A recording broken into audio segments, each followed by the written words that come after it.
이제 봉독한 욥기는 성경에서 가장 오래된 책에 속합니다. 주제는 단순히 시험과 고통을 극복하는 교훈을 담고 있는 것이 아니라 그 이상의 구원의 교리가 나타나고 있습니다. 사탄의 참소로 큰 환난에 빠진 욥에게 세 친구가 찾아와서 인간의 경험과 지식으로 고통의 문제를 해결하려고 했지만은 실패를 하였고, 드디어 하나님께서 임재하심으로 욥은 회개하였으며 하나님께서 그를 완전하게 회복시켰 이 사실을 말씀하고 있습니다. 욥의 이야기는 곧바로 우리들의 이야기라고 말할 수가 있겠고, 모든 인생이 경험하는 문제라고 말할 수가 있겠습니다. 오늘의 말씀은 욥이 구원에 이르는 모습을 보여주고 있는데, 욥이 하나님의 임재를 대하고 신앙의 새로운 경지를 체험하면서 회개합니다. 우리도 삶 속에서 여러 가지 시험을 당하며 살아갑니다. 악한 일을 통해서만 아니라 선한 일을 하면서도 낙심하고 마음에 시험이 들 때가 있습니다. 하나님께 인정받은 욥이 하나님의 임재 앞에서 회개한 모습을 생각하면서 우리도 정결한 마음을 가지고 주님을 대하는 이런 은총이 있게 되기를 축복합니다. 오늘 욥은 본문에서 이런 고백을 합니다. 내가 주께 대하여 귀로 듣기만 하였사옵더니 이제는 눈으로 주를 배움나이다. 이 신앙의 고백은 체험적인 신앙의 고백입니다. 이제까지는 귀로만 들었다, 이것은 지식에 근거한 그런 신앙의 모습이었다고 말한다면, 이제는 내가 눈으로 주를 뵙습니다, 이것은 내 실제적이고 구체적인 생활 속에 하나님의 임재, 하나님의 인도하심, 하나님의 역사하심을 느낀, 체험한 이런 체험적인 신앙의 고백이라고 말할 수가 있다는 것입니다. 우리도 그렇지 않겠습니까? 우리가 수없이 하나님의 말씀을 듣습니다. 우리가 귀로 듣습니다. 누군가를 통하여서 예수님에 대한 이야기를 듣기도 합니다. 그런데 귀로 들었던 이런 신앙이 우리를 구원에 이르게 하지 못할 수가 있다는 것입니다. 내가 그 들은 말씀을 구체적으로 믿고 그 말씀을 순종하고 실천하는 이런 체험적인 신앙을 통하여 우리가 구원에 이를 수가 있는 문제이기 때문에, 이런 욥의 고백은 오늘 우리들에게도 일어나야 될 그런 고백이라고 말할 수가 있습니다. 욥은 자신의 과거와 현재를 대조하고 있습니다. 과거에 있는 길을 통하여 하나님에 관해서 들은 지식적인 그리고 간접적인 그런 신앙이었으나, 이제는 눈으로 하나님을 배우는 체험적이고 직접적인 그런 신앙을 대조하고 있다는 것입니다. 요한복음 4장에는 사마리아 여인과 예수님과의 대화가 기록되어 있습니다. 이 여인이 우물가에서 예수님을 만나서 대화하며 이전에 그가 보지 못하고 알지 못했던 예수님을 깨달아가기를 시작합니다. 처음에는 유대인의 남자였으나 이제는 랍비 선생님으로, 그리고 이제는 드디어 예수님이 이 세상에 메시아 구세주로 오신 분임을 알게 되고 고백한 그런 모습을 볼 수가 있다라고 하는 것입니다. 예수 그리스도의 임재 만남을 통하여서 그의 삶이 완전히 새롭게 변화되고 그의 삶이 풍성한 삶으로 그렇게 변화되는 모습을 볼 수가 있다라고 하는 것입니다. 이 사마리아 여인을 통하여 예수님에 관한 이야기를 들었던 동네 사람들도 마찬가지였었습니다. 처음에는 이 여인을 통하여 예수님의 이야기를 들었을 뿐입니다. 그런데 그들도 이제 드디어 예수님을 만나게 됩니다. 이제는 너로 인하여서 들은 그 예수님에 대한 믿음이 아니라 우리가 직접 그분을 배웠고 가진 신앙을 고백하고 있는 그런 모습을 볼 수가 있다라고 하는 것입니다. 실천철학자인 마르틴 부부는 하나님을 3인칭이 아니라 2인칭으로 이해해야 한다, 그런 말을 했습니다. 귀로 듣는 간접적인 것은 3인칭인 것이고, 내가 직접 눈으로 보는 것은 2인칭의 경험이라고 말할 수가 있다는 것입니다. 여러분들도 하나님을 누군가의 간접적인 매개체를 통하여 경험하는 그런 하나님이 아니라, 지식적인 그런 신앙의 모습이 아니라 여러분의 구체적인 생활 속에서 하나님의 임재를 만나고 그분의 치유하심과 새롭게 하심과 역사하심과 인도하심과 보호하심의 은혜를 체험하는 체험적인 신앙을 가지는 여러분들이 되시기를 바랍니다. 야곱은 베델 들판에서 하나님의 임재를 대하고 내가 지금까지 알지 못했도다, 바로 이곳이 하늘의 문이로다, 그렇게 표현한 모습을 볼 수가 있습니다. 야곱이 베델에서 하나님의 임재를 경험하기 전까지는 하나님은 예배드리는 그 장소에만, 제사 드리는 그 장소에만 계시는 줄로 생각했습니다. 그러나 야곱이 베델에서 경험했던 하나님은 언제나 어디에나 무소부재하신 그런 하나님을 그가 경험했다라고 하는 것입니다. 그리고 이 한 번의 베델의 경험이 20년 동안의 객지 생활을 하며 온갖 모욕과 수치와 억울함을 당한 그 모든 삶을 견디고 기다리고 이기게 만들어 주었던 그런 원동력이 되어줄 수가 있었다고 하는 것입니다. 베델의 경험이 무엇입니까? 내가 너에게 허락한 것을 다 이루기까지 내가 너를 떠나지 아니하리라 하는 말씀이었고, 그로 하여금 반드시 다시 돌아오게 하겠다고 하는 하나님의 언약입니다. 하나님이 언제나 어디서나 함께 하실 것이라고 하는 이런 확신을 그가 경험했기 때문에 그는 20년의 그 긴 세월 동안에 모든 억울함을, 그 모든 고통들을 견디며 감당할 수 있게 되었다라고 하는 것입니다. 오늘도 우리가 복음의 말씀을 귀로 듣지만 복음 자체를 눈으로 보고 감격을 가지고 감사를 드리지 못할 때가 많습니다.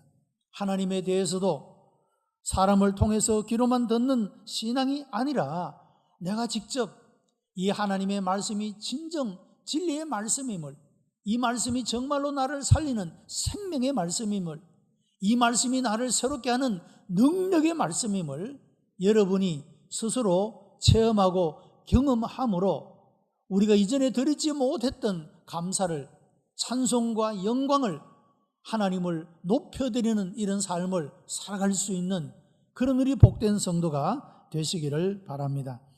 구약에는 하나님의 영광의 임재를 상징하는 세키나의 영광이 강조되고 있습니다.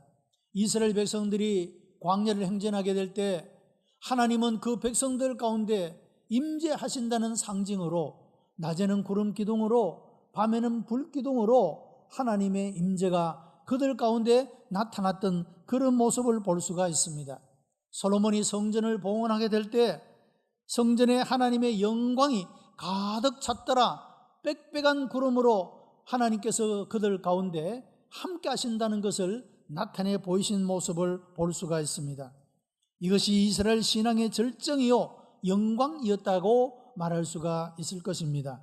신약에도 데오파노로시스라고 하는 신앙의 극치를 말하고 있습니다.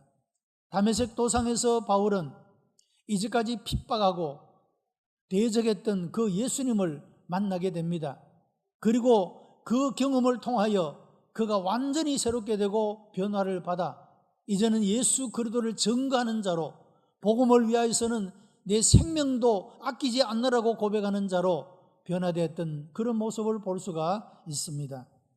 반모섬에서 유배를 당하였던 요한은 하나님의 임재로 요한계시록을 쓰게 되었고, 세상의 마지막에 되어질 일들에 대하여 계시록을 작성하는 놀라운 은혜를 받았던 모습을 볼 수가 있습니다.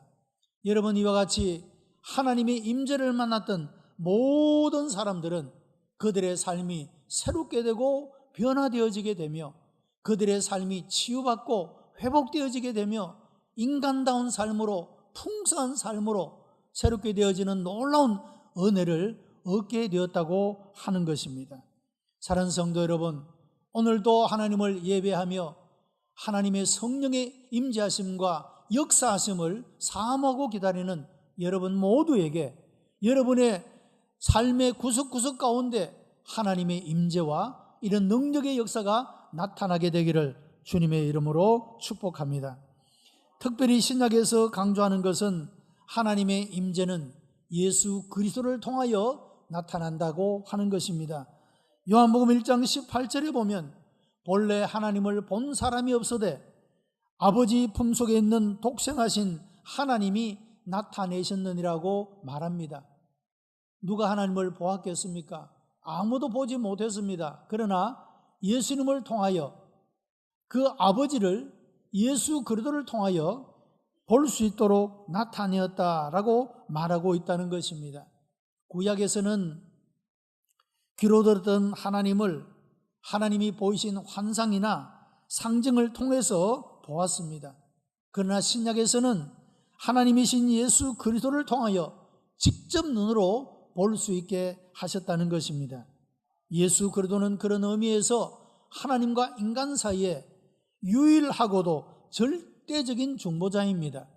성경이 증언하는 바와 같이 예수 그리스도를 말미암지 않고는, 예수 그리스도를 통하지 않고는 아무도 하나님께 나아갈 수 없다라고 말씀하고 있습니다.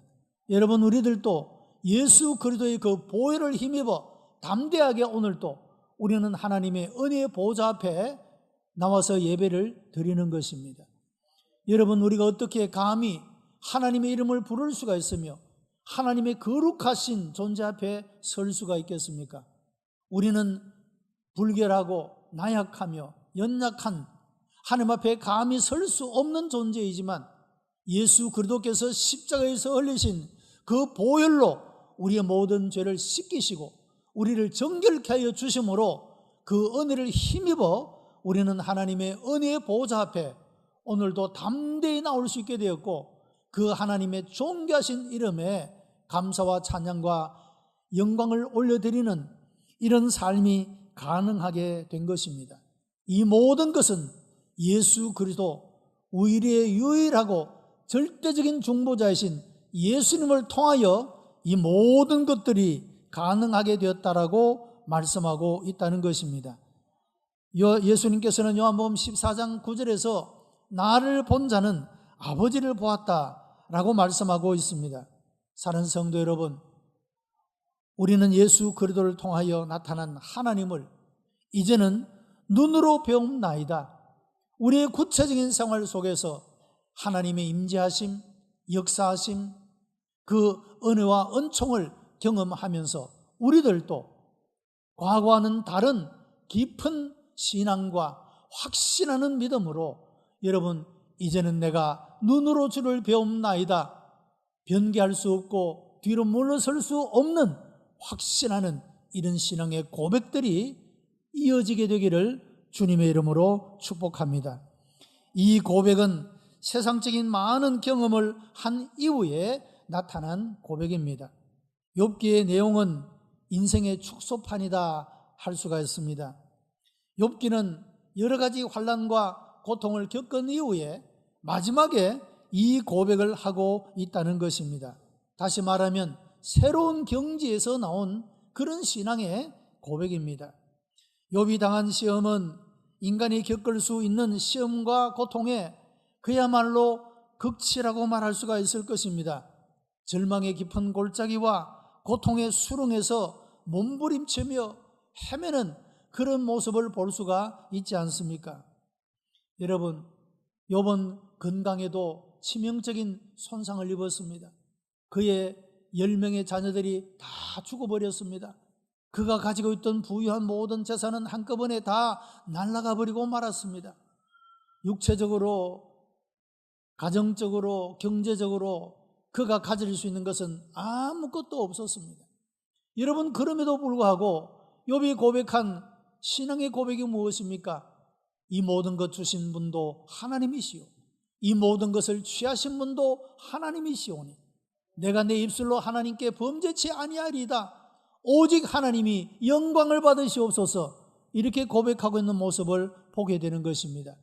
욥의 이런 고백이야말로 진실로 하나님이 욥과 같이 어렵고 경건한 자를 보았느냐라고 칭찬하시고 인정하신 그 아름다운 하나님의 그 기대에 대한 응답의 삶을 살아가고 있는 모습을 볼 수가 있다라고 하는 것입니다.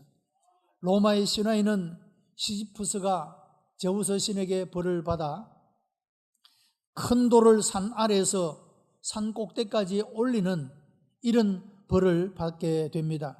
아무리 힘이 센 용사지만 이것은 큰 고역이라고 말할 수가 있습니다. 겨우 돌을 산 꼭대기에 올려놓으면 제우스 신이 발로 차서 그 돌을 산 아래로 굴려가게 만듭니다. 산 아래로 굴려진 돌을 다시 산 정상까지 올리면 또 발을 차서 떨어뜨리게 만듭니다. 이 일을 끝없이 반복하는 그런 고통을 말하고 있다라고 하는 것입니다. 여러분, 우리의 삶도 어쩌면 하나의 어려움이 지나가면 또 하나의 어려움이 다가오고, 여러분, 끝없는 이런 시련과 고통이 우리의 삶 속에 반복될지도 모릅니다.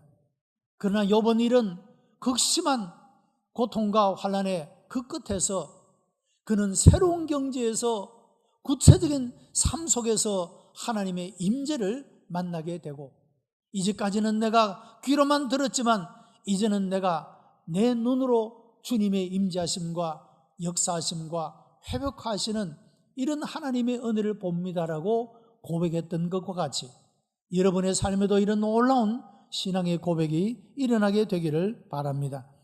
구약의 율법은 메시아가 오시기까지 이스라엘 백성에게 임시로 주신 구원의 길입니다. 율법을 지키면 살리는 길이 있었습니다. 율법은 곧 생명의 길이었었습니다. 그러나 아무도 하나님이 사람들에게 요구하신 율법을 지키는 사람이 없었다라고 하는 것입니다. 이것을 지키면 저것을 범하고, 사람은 불완전한 존재였기 때문에 하나님이 요구하신 율법의 모든 계명들을 지켜낼 수가 없는 무능한 존재임을 깨닫게 되었다라고 하는 것입니다. 율법이 결국 인간들에게 말하고자 하는 것은 인간은 무능한 존재이다, 하나님 없이는 존재할 수가 없는 그런 인간임을 깨우쳐주는 것이 바로 율법이라고 말할 수가 있다는 것입니다. 사람들이 아무리 애를 쓰고 노력하고 힘을 써서 하나님의 율법을 지키려 해도 로마서 7장에서 사도 바울이 고백하고 있는 바와 같이 내가 원하는 바 선은 행하지 아니하고 원치 아니하는 바 악을 행하는도다. 이 사망의 몸에서 누가 나를 건져내라라고 고백했던 것처럼 이것이 모든 실존적인 삶을 살아가는 사람들의 그런 솔직한 고백이라고 말할 수가 있지 않습니까? 바울은 로마서 8장에서 그런 고백을 합니다. 그러므로 이제는 결코 정죄함이 없나니 생명의 성령의 법이 죄와 사망의 법에서 나를 구원하였음이라고 고백하고 있다는 사실입니다. 새로운 경지에서 성령님의 임재하심을 통하여 죄와 사망의 법에서 자유함을 얻고 해방을 얻는 놀라운 하나님의 은혜를 경험한 그런 신앙의 고백이라고 하는 것입니다. 율법을 통하여 인간의 무능함과 연약함을 깨달았던 인간은 바로 그런 가운데 있는 사람들을 구원하여 주실 메시아를 대망하게 되었다라고 하는 것입니다. 욥기에는 3장부터 욥과 친구들의 대화가 나옵니다. 온갖 아름다운 말과 지혜의 말과 격언들이 쏟아지고 있습니다. 이 모든 것들은 욥의 곤경을 해결하고자 하는 인간적인 노력들이라고 말할 수가 있습니다. 그러나 이 모든 것들은 다 실패하고 말았다라고 하는 것입니다. 여러분, 어떤 일들은 우리가 누군가의 충고를 들음으로, 우리가 교훈을 얻음으로 문제를 해결할 수가 있습니다. 그러나 우리 인간 삶 속에는 사람이 아무리 지혜로운 말로 우리에게 권고하고 교훈한다 할지라도 해결할 수 없는 문제가 있다라고 하는 것입니다. 인간의 한계를 뛰어넘는 인간이 가진 문제가 존재하고 있다라고 하는 사실입니다. 욥은 친구들이 수많은 말로 그를 위로하려 했지만 욥은 오히려 이런 고백을 합니다. 16장 2절에 너희는 다 번뇌케 하는 안이자로구나. 너희가 나를 위로한다고 하지만 위로하는 그 말이 도리어 나로 하여금 괴롭게 만들고 고통스럽게 만드는 것이라고 그렇게 고백하고 있는 모습을 볼 수가 있다라고 하는 것입니다. 욥은 인간의 이런 모든 수고와 노력이 실패한 후에 하나님의 임재를 경험하게 되었다고 하는 겁니다. 인간의 그 모든 수고와 노력이, 지혜와 지식이 해결할 수 없는 그 이상의 문제에 대하여 드디어 하나님이 임재하시고 하나님이 응답하시고 하나님이 말씀하심으로 말미암아 욥은 그 자신이 그 어떤 사람도 해결할 수 없는 그 문제들을 해결하고 회복의 놀라운 은혜를 입게 되었다라고 하는 것입니다. 여러분, 그런 의미에서 인간의 궁극적인 목적은 하나님을 만나는 것입니다. 이 일에 성공하면 인생의 성공한 자가 됩니다. 이 일에 실패하면 실패한 인생이 되는 것입니다. 창조주이신 하나님께로 돌아가지 못하는 사람은 가장 불쌍한 사람이라고 말할 수가 있습니다. 여러분, 사람이 이 땅에서 지위와 권세와 소유를 아무리 자랑한다 할지라도 여러분, 잠깐 있다가 없어질 이 세상에서 하나님을 만나지 못하여 영원한 나라를 유업으로 받지 못한다면 허무한 인생이요, 불쌍한 인생일 수밖에 없습니다. 우리가 이 땅에서 비록 많은 것을 가지지 못하고 우리가 연약함을 지니고 살아간다 할지라도 우리 앞에 영원한 나라가, 하나님 나라가 나의 유업으로 그렇게 기다리고 있다고 한다면 여러분, 그런 사람이야말로 가장 지혜로운 사람이요 가장 성공적인 삶을 사람이라고 말할 수가 있는 것입니다. 오천중앙교회 성도 여러분, 바로 여러분들이 그런 주인공들이 다 되시기를 바랍니다.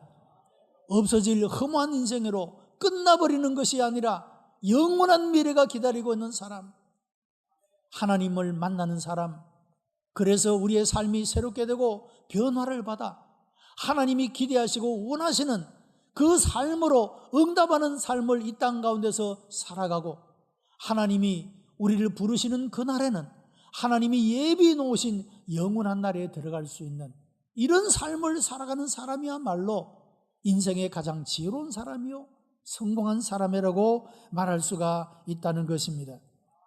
하나님을 만났던 욥은 회개하였고 그때부터 욥은 자신의 모든 고통으로부터의 회복이 이루어지는 모습을 볼 수가 있습니다. 욥기 42장 5절로 6절에 이제는 눈으로 주를 배움나이다. 그러므로 내가 스스로 한하고 티끌과 제 가운데서 회개하나이다라고 고백을 하고 있습니다. 참된 회개는 하나님을 만남으로부터 시작이 됩니다. 이사야 선지자도 그러했고 베드로도 그러했습니다. 여러분, 이사야 선지자가 성전에서 예배를 드리다가 하나님의 임재를 만나게 됩니다.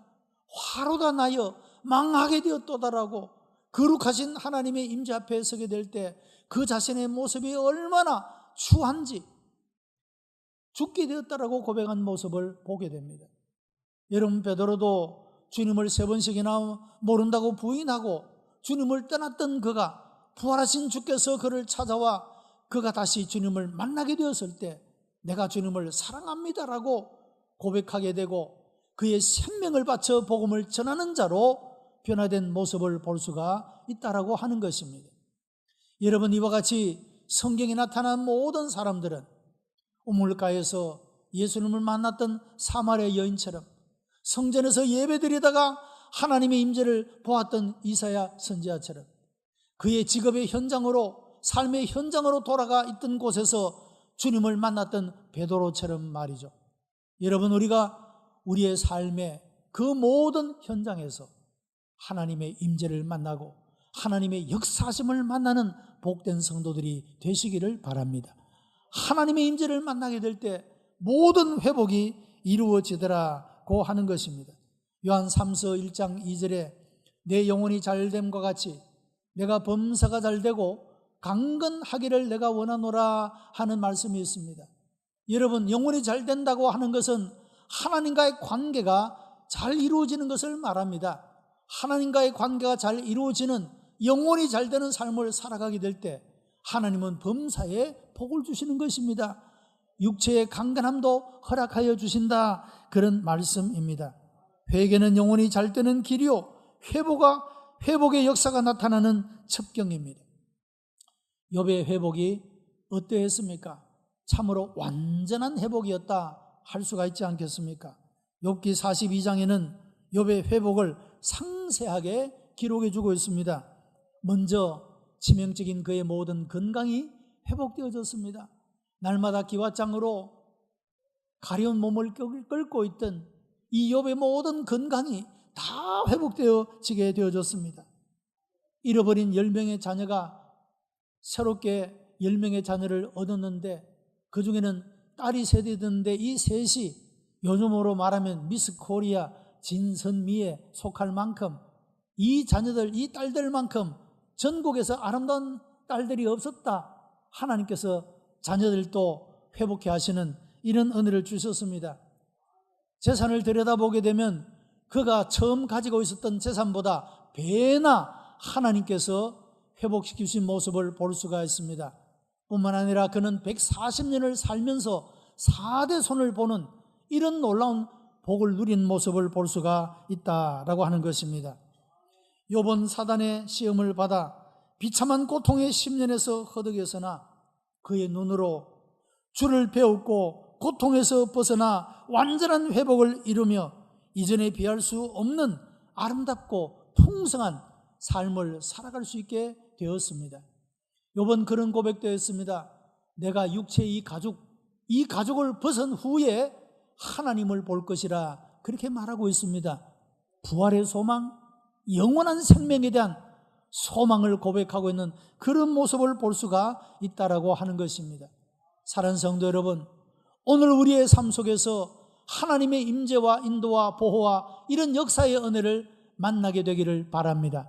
그러므로 이 땅의 삶을 풍성한 삶으로 하나님 앞에 기대하시는 모습으로 응답하는 삶을 살아가게 되고, 가죽 밖에서 우리 육체가 이 세상의 삶을 끝내고 하나님의 부름을 받는 그때에도 하나님의 얼굴을 볼 수 있는 이런 소망 가운데서 날마다의 삶을 살아가는 체험적인 신앙을 가진 복된 성도가 다 되시기를 주님의 이름으로 축복합니다. 기도하십시다. 은혜가 풍성한 하나님, 감사와 찬송과 영광을 하나님 앞에 올려드립니다. 우리가 이제까지 마음도 다하지 못하고 정성도 다하지 못하고 듣는 일에도 소홀하였습니다. 하나님, 이제 그 이상을 넘어 귀로만 듣던 하나님에 대한 이야기, 예수 그리스도에 대한 이야기, 이제는 우리 눈으로 보는 체험적인 삶의 은혜를 베풀어 주시옵소서. 성전에서 예배하던 이사야가 하나님의 임재를 보았던 것처럼 오늘 여기 있는 모든 성도들이 하나님의 임재를 보게 하여 주시옵소서. 우물가에서 예수님을 만났던 사마리 여인처럼 내 삶의 현장에서 주님을 만나게 하여 주시옵소서. 고통과 환난과 시험과 어려움 속에 있는 욥이 하나님의 임재를 보았고 온전한 회복을 이루었던 것처럼 오늘 여기 있는 모든 이들이, 이 말씀을 듣는 모든 이들에게 이런 회복의 은혜가 일어나도록 역사해 주시옵소서. 예수 그리스도의 이름으로 감사하며 기도드리옵나이다. 아멘.